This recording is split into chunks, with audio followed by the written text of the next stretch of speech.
بڑا ہی مختصر بلکہ مدلل اصلاحی بیان ہم سماعت فرما رہے تھے۔ محبت نام کی ہے، بن دیکھے ماننے والی کی۔ اگر آپ کو کسی چیز سے محبت ہے تو آپ کو اس کی ہر شے سے، اس سے نہیں بلکہ اس کی ہر شے سے محبت ہونی چاہیے۔ اگر آپ محبت کا دعویٰ کرتے ہیں، عمل نہیں کرتے، تو محبت پوری نہیں ہوتی۔ جب آپ کسی سے محبت، انسیت، ایک آپ کا رشتہ جب بن جاتا ہے تو پھر آپ اس رشتے کی ناز رکھنے کے لیے آپ کو اس کی بتائی ہوئی تعلیمات پر بھی چلنا پڑتا ہے، تب جا کر آپ کی محبت پوری ہوتی ہے۔ جس مشن کو حضرت ابو رجا نے کئی محاذ پہ، یہی نہیں کئی مسائل کے، محافل کے، کتابوں کی شکل میں، دلائل الخیرات کے ختم میں، جس طریقے سے آگے جہاں جہاں، کیونکہ ابو رجا علیہ رحمۃ اللہ علیہ کا معاملہ ایسے تھا کہ ہر ایک کے ساتھ ایک کہانی تھی۔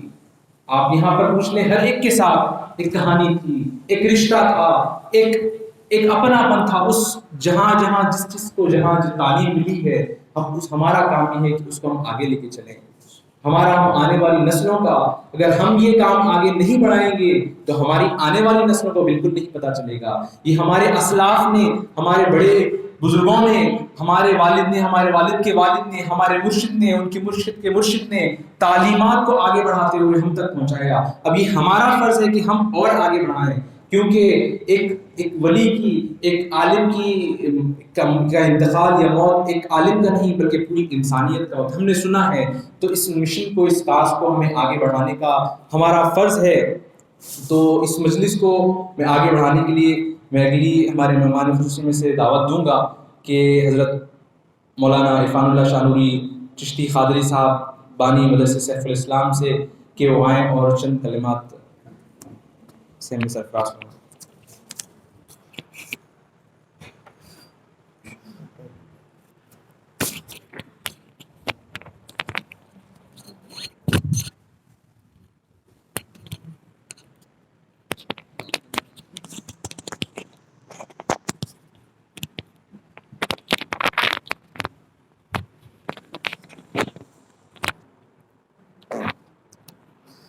السلام علیکم ورحمۃ اللہ وبرکاتہ۔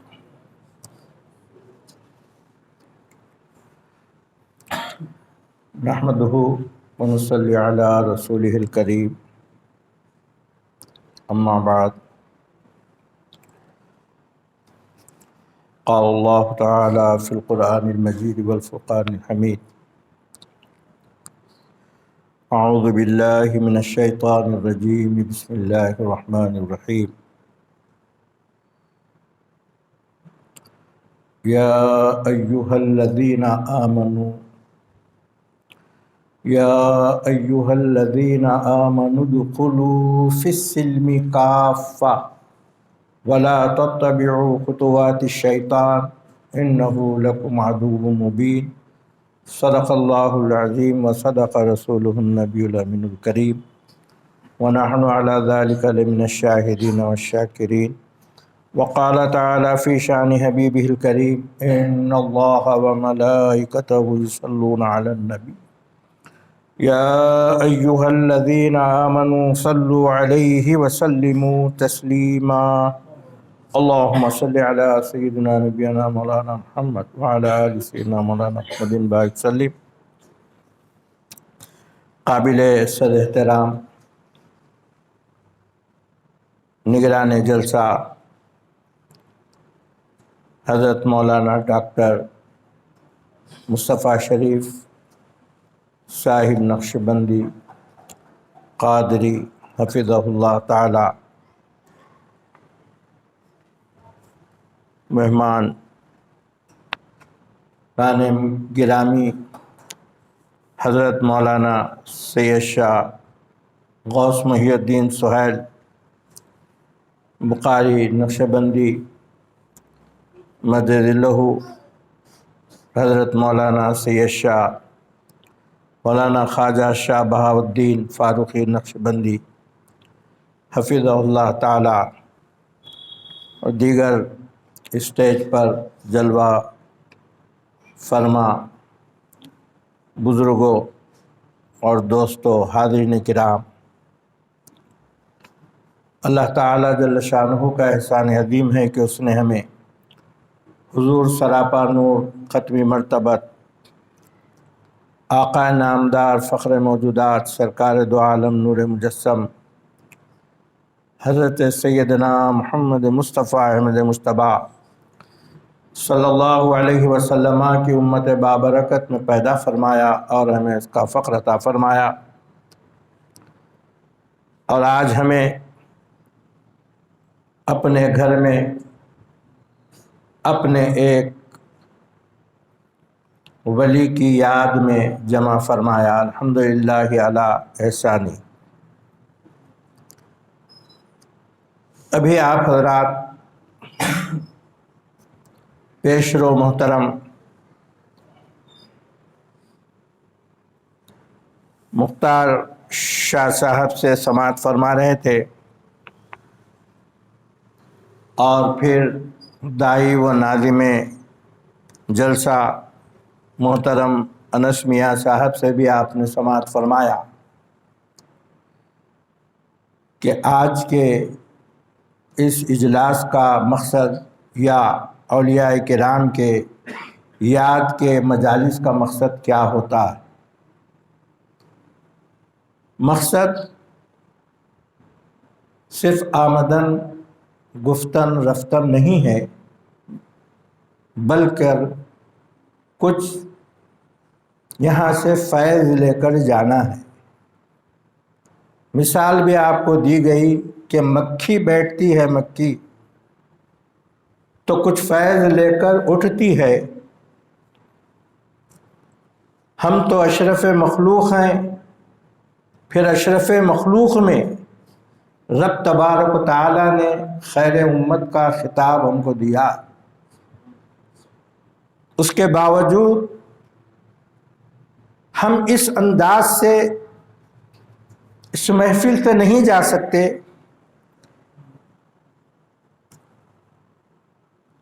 میں نے ایک آیت پاک کی تلاوت کی سعادت حاصل کی۔ اللہ تعالیٰ جل شانہ کا ارشاد ہے، اے ایمان والو، خطاب ایمان والوں سے ہے، کوئی مشرک اور کافر سے نہیں ہے۔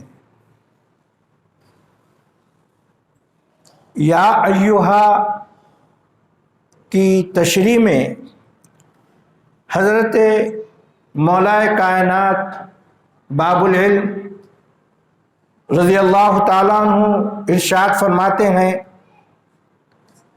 کہ یا حرف ندا ہے، ایوبی ندا ہے، ہابی ندا، اور مولا تبارک و تعالیٰ ایمان والوں کو یا ایوہا تین ندائیں دے رہے ہیں۔ اس کا مقصد کیا ہے؟ مولا کائنات ارشاد فرماتے ہیں، یا کا خطاب بندے کے تن سے ہے، طاعت والے، اے طاعت والے تن، اے طاعت والے جسم، اور ایو کا خطاب اس کے قلب سے ہے کہ اے چاہت والے قلب، اور ہاں کا خطاب اس کی روح سے ہے، اے دیکھنے والی روح۔ ایمان والوں کو خطاب ہو رہا ہے۔ پہلے آپ سے میں یہ عرض کر رہا ہوں، یہ دونوں حضرات نے جو خطاب کیا ہے اسی کی طرف میں بھی اسی سبق کو آگے بڑھانا چاہ رہا ہوں۔ خطاب ہو رہا ہے ایمان والے سے، اے ایمان والو، اے ایمان والے کے جسم، اے ایمان والے کے قلب، اے ایمان والے کی روح۔ اس کے بعد کیا ارشاد ہو رہا ہے؟ ادخلوا فی السلم کافہ، تیرا جسم بھی پوری طرح مسلمان ہو جائے، تیرا قلب بھی پوری طرح مسلمان ہو جائے، اور تیری روح بھی پوری طرح مسلمان ہو جائے۔ ادخلوا فی السلم، اسلام میں پوری طرح داخل ہو جاؤ۔ اب آپ اندازہ لگائیں پھر اگر ایسا نہیں ہے، اللہ تعالیٰ خود ایمان والوں کو خطاب کر کے فرما رہا ہے کہ پوری طرح تم اسلام میں داخل نہیں ہوئے ہیں، اسی لیے تو کہا جا رہا ہے پوری طرح۔ پھر پوری طرح اسلام میں داخل نہیں ہے تو پھر کہاں ہے آپ؟ آداب پو جو بھی اسلام ہمارے پاس ہے پون اسلام ہے، تو باقی کیا ہے؟ وَلَا تَتَّبِعُوا خُطُوَاتِ الشَّيْطَانِ، اور تم شیطان کی اتباع مت کرو، شیطان کی اتباع مت کرو۔ کیوں؟ کہ وہ تمہارا کھلا دشمن۔ عزیزان گرامی، اب اپنے تعلق سے ہم خود سوچ لیں کہ ہمارا جسم طاقت والا کتنا مولا تبارک و تعالیٰ کا مطیع ہے کہ اس میں ہمارے سر سے پیر تک، صبح سے شام تک، پیدا ہونے سے مرنے تک اسلام کہاں کہاں ہے، کہاں کہاں نہیں ہے، غور کر لیجئے، اور جہاں اسلام نہیں ہے اس کو داخل کرنے کی کوشش کی۔ قلب جب تن ہی پورا مسلمان نہیں ہے تو قلب، اللہ اکبر، قلب کیا؟ قلب المومن عرش اللہ، مومن کا قلب اللہ کا عرش ہے۔ تو اس میں اسلام کو کیسے داخل کیا جائے گا؟ اللہ اکبر۔ یہ اولیاء کرام، بزرگان دین، پیران طریق آپ کو مولا تبارک و تعالیٰ کا جو عرش ہے، جس میں ہم نے عرش پر جو مولا تبارک و تعالیٰ کا ہے اس میں غیر خدا کو بٹھا لیا۔ ہمارے قلب میں کرسی کو بٹھا لیا، ہمارے قلب میں نوٹوں کو بٹھا لیا، ہمارے قلب میں اولاد کو بٹھا لیا، ہمارے قلب میں دنیا کی تمام چیزوں کو بٹھا لیا۔ یہ اللہ والے بزرگان دین کی جب صحبت میں ہے تو لا الہ الا اللہ کے ضرب سے، اللہ کے ذکر سے ان کو نکالتے ہیں۔ یہ بزرگان دین کے پاس آنے کا یہ اہم ترین فائدہ ہوتا ہے، جو ہمارا اسلام، جو لا الہ الا اللہ محمد رسول اللہ پڑھ کر ہم اپنے آپ کو مسلمان سمجھ رہے تھے اب تک کہ یہ اسلام تمہارا پورا نہیں ہے، آؤ ان لوگوں کی بارگاہوں میں تو تمہارا اسلام پوری طرح ہو جائے گا۔ شملہ باندھ لینا، ٹوپی پہن لینا یا داڑھی چھوڑ لینا یہ بھی اسلام نہیں ہے، یاد رکھ لیجئے۔